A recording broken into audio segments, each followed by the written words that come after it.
Bonjour mes frères et sœurs. Que la paix du Seigneur repose sur ton cœur dès maintenant. Je ne suis pas ici pour te donner un conseil humain et passager, mais pour te transmettre une parole qui a autorité céleste et qui peut changer la trajectoire de ta journée. Écoute ce verset qui sera notre ancre ce matin. Le Seigneur est ma lumière et mon salut. Psaume 27:1. Peut-être que tu t'es réveillé avec une lourdeur, une inquiétude qui serre la poitrine, des factures qui attendent, un regard fatigué dans le miroir ou des nouvelles qui ont dérouté ton espérance. Je sais que parfois le matin ressemble à une bataille déjà commencée. Reste avec moi jusqu'à la dernière parole, car à la fin je vais libérer une déclaration prophétique pour ta maison et ta route aujourd'hui. Si tu sens déjà que cette prière va te bénir, fais un acte de foi maintenant et écris Amen dans les commentaires pour offrir ton oui à Dieu. Maintenant, prends une respiration profonde et ouvre ton cœur, car ce que nous allons proclamer ce matin vient du ciel et touche le sol de ta vie. Le verset que nous avons annoncé doit être entendu comme une stratégie, pas seulement comme une consolation. Le Seigneur est ma lumière et mon salut. Psaume 27:1. Imagine cette lumière comme une lampe dans une maison obscure, comme une torche que l'on allume dans un couloir où l'on croyait marcher à tâtons. Cette lumière chasse la peur, éclaire les pas et donne le courage de regarder vers l'avant. Dans la Bible, la lumière est souvent synonyme de révélation, de présence de Dieu et de délivrance. Compare la crainte que tu portes ce matin avec la promesse contenue dans ce verset. La peur veut fermer ta bouche, la foi ouvre ta prière. Tu peux sentir le contraste entre la main qui serre et la main qui se tend pour recevoir. Plus bas, je te raconterai comment cette lumière a transformé des vies dans les Écritures et aussi des vies contemporaines, et comment tu peux la laisser agir sur ton travail, ta famille et tes finances. Je veux parler directement de ce que tu vis dès le réveil. Parfois, le réveil est secoué par le bruit du réveil, le goût amer d'une insomnie, la sensation du matelas qui colle aux épaules ou l'odeur du café qui ne suffit pas à dissiper le poids. Tu peux sentir ton téléphone vibrer et ton cœur vaciller avant même d'avoir prié. Tu te dis que tu dois courir pour tout réparer aujourd'hui.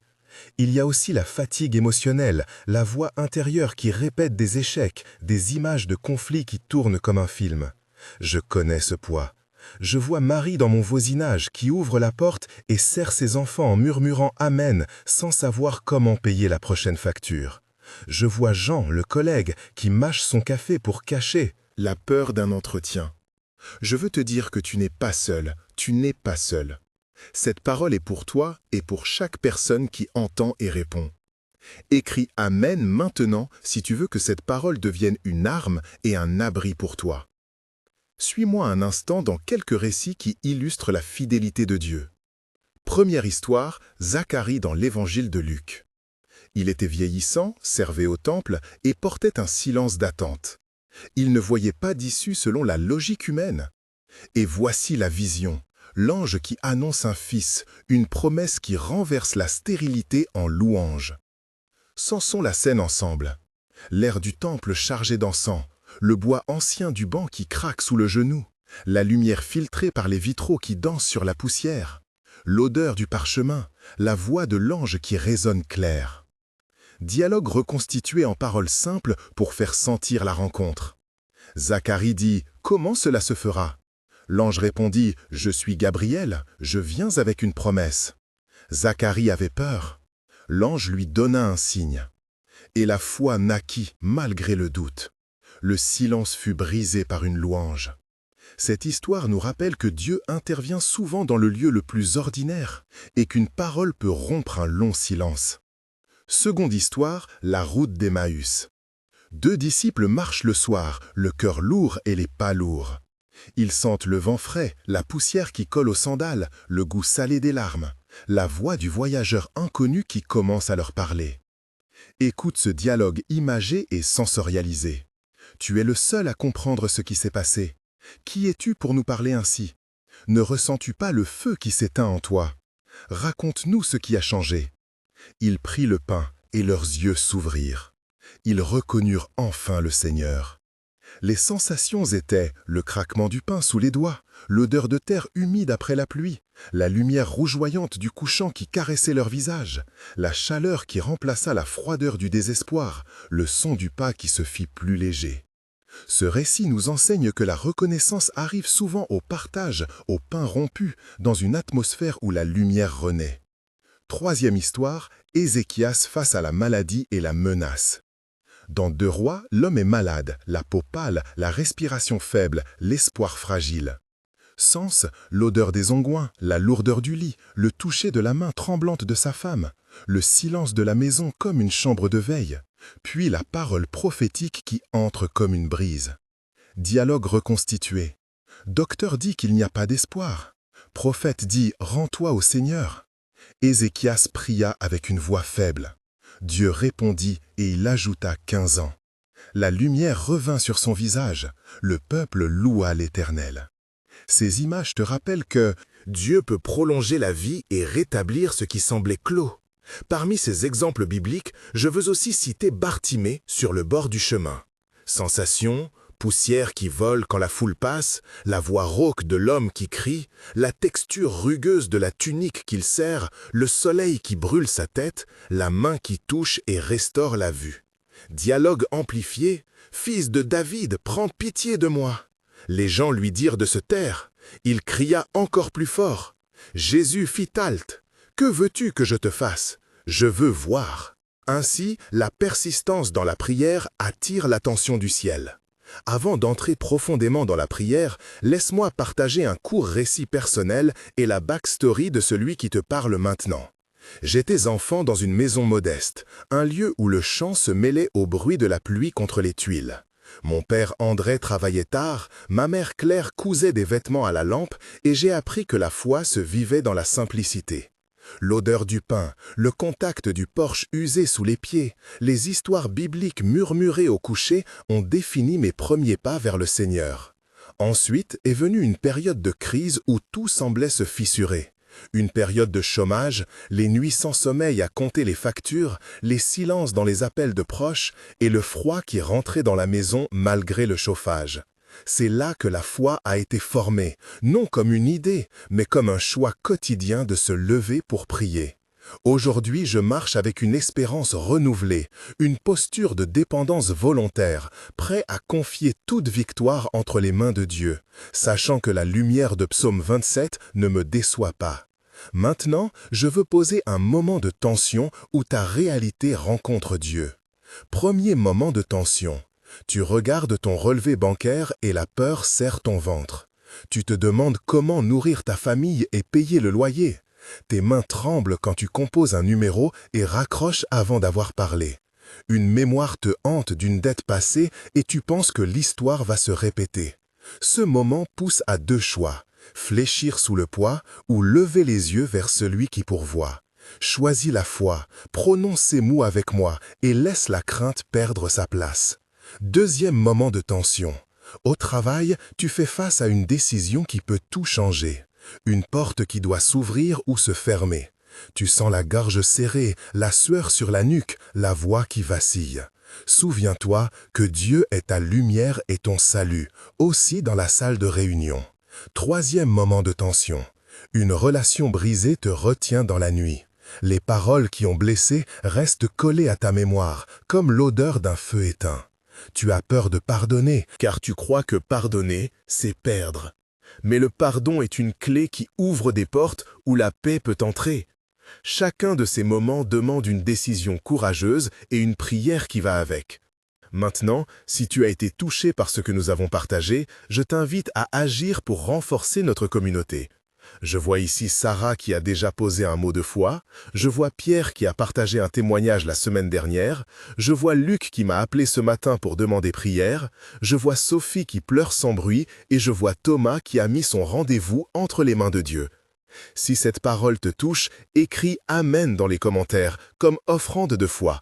Ton Amen peut encourager quelqu'un d'autre et m'aider à savoir quel sujet porter en prière pour notre foyer spirituel. Écris une seule mot « Amen » et ressens que tu participes à un mouvement de foi plus grand que toi. Maintenant, repose ta main sur ton cœur et prépare-toi pour l'intercession profonde qui suit. Seigneur notre Père, je viens au nom de Jésus et j'invoque la présence du Saint-Esprit sur chaque personne qui écoute maintenant. Je proclame que ta lumière chasse toute peur, que ta main couvre cette maison et que ta paix descende comme pluie douce. Pour Marie qui cherche un emploi et pour Jean qui a un entretien aujourd'hui, je prie pour ouverture de portes miraculeuses. Que Marie sente la présence tangible du Saint-Esprit et que Jean obtienne faveur devant les yeux des responsables. Pour Sarah et pour Pierre, et pour Luc et pour Sophie et pour Thomas, je prie une protection spéciale sur le sommeil, sur l'esprit, sur le corps. Je demande guérison pour les corps affaiblis, restauration pour les finances, réconciliation pour les relations. Pardonne nos manques et renouvelle nos pas. Seigneur, nous te remettons les clés de la maison, de la voiture, du bureau, de chaque dossier. Que tes anges campent autour de nous, qu'ils ferment toute porte aux attaques de l'ennemi et qu'ils ouvrent des portes de provision. Nous proclamons que toute faiblesse reçoit force, toute confusion reçoit direction, toute peur reçoit courage. Maintenant, je te guide dans une prière précise pour la journée. Respire et répète après moi dans ton cœur. Seigneur, je t'ouvre ma matinée. Je te donne mon premier souffle. Prends mes projets, mes rencontres, mes décisions. Bénis ma famille, protège mes enfants, entoure ma mère Claire et mon père André. Donne sagesse à mon pasteur Marc et force à ma sœur Anne quand elle est découragée. Donne provision à Pierre, guérison à Sophie, paix à Luc. Envoie sur nous ta grâce abondante et fais que chaque porte nécessaire s'ouvre facilement. Que les mauvaises nouvelles rebondissent comme pierre contre un bouclier. Que ton esprit veille sur mon esprit et garde mes pensées. Seigneur, envoie une parole de paix sur les inquiétudes financières et permets des solutions divines. Que ton nom soit glorifié dans chaque conversation et que la lumière du psaume 27:1 soit visible dans mes actes aujourd'hui. Je veux maintenant entrer plus profondément sur des sujets pratiques.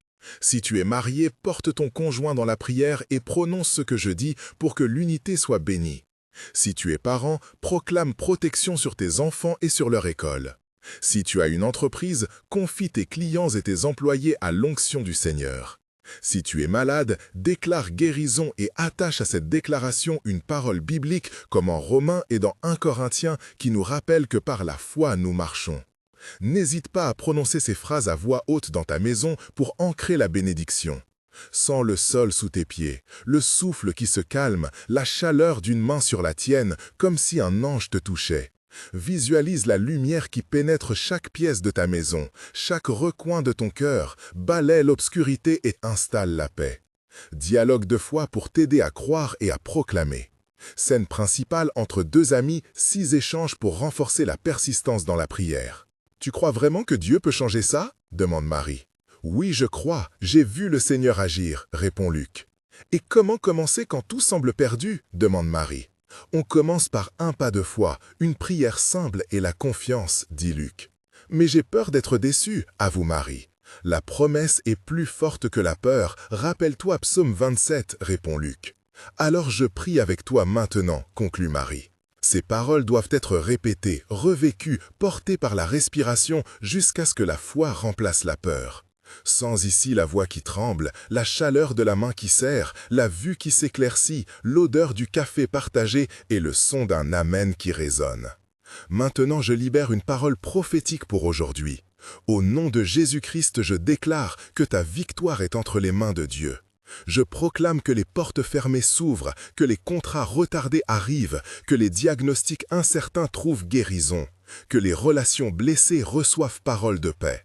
Je déclare que les projets qui sont nés dans ton cœur reçoivent faveur, que l'onction se couche sur tes efforts et que l'oncle, le collègue, le voisin deviennent instruments de provision. Je déclare que la lumière du Seigneur habite ta maison et dissipe toute crainte pendant cette journée. Là où tu as été coincé, je proclame mouvement.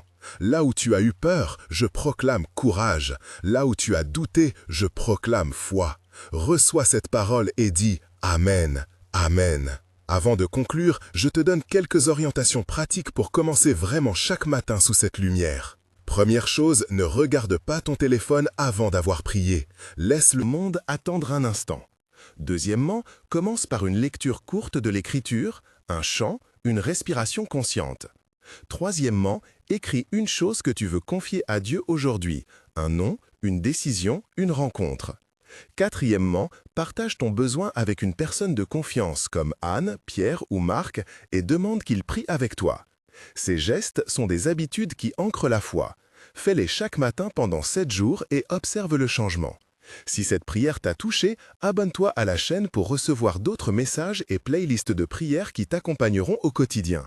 Laisse un commentaire Amen et partage une intention si tu veux que nous prions ensemble. Tu peux envoyer tes demandes de prière par message et notre équipe, à laquelle appartiennent Sarah, Jean, Luc, Sophie et Thomas, portera ces requêtes devant l'autel. Nous sommes une famille spirituelle et nous prions les uns pour les autres. Enfin, souviens-toi, le Seigneur est ta lumière et ton salut. Que cette vérité scelle ton pas aujourd'hui.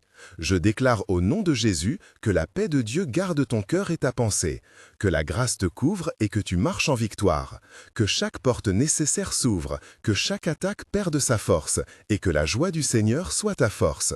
Que le Seigneur te bénisse maintenant et te garde, que sa face resplendisse sur toi et t'accorde la paix. Amen.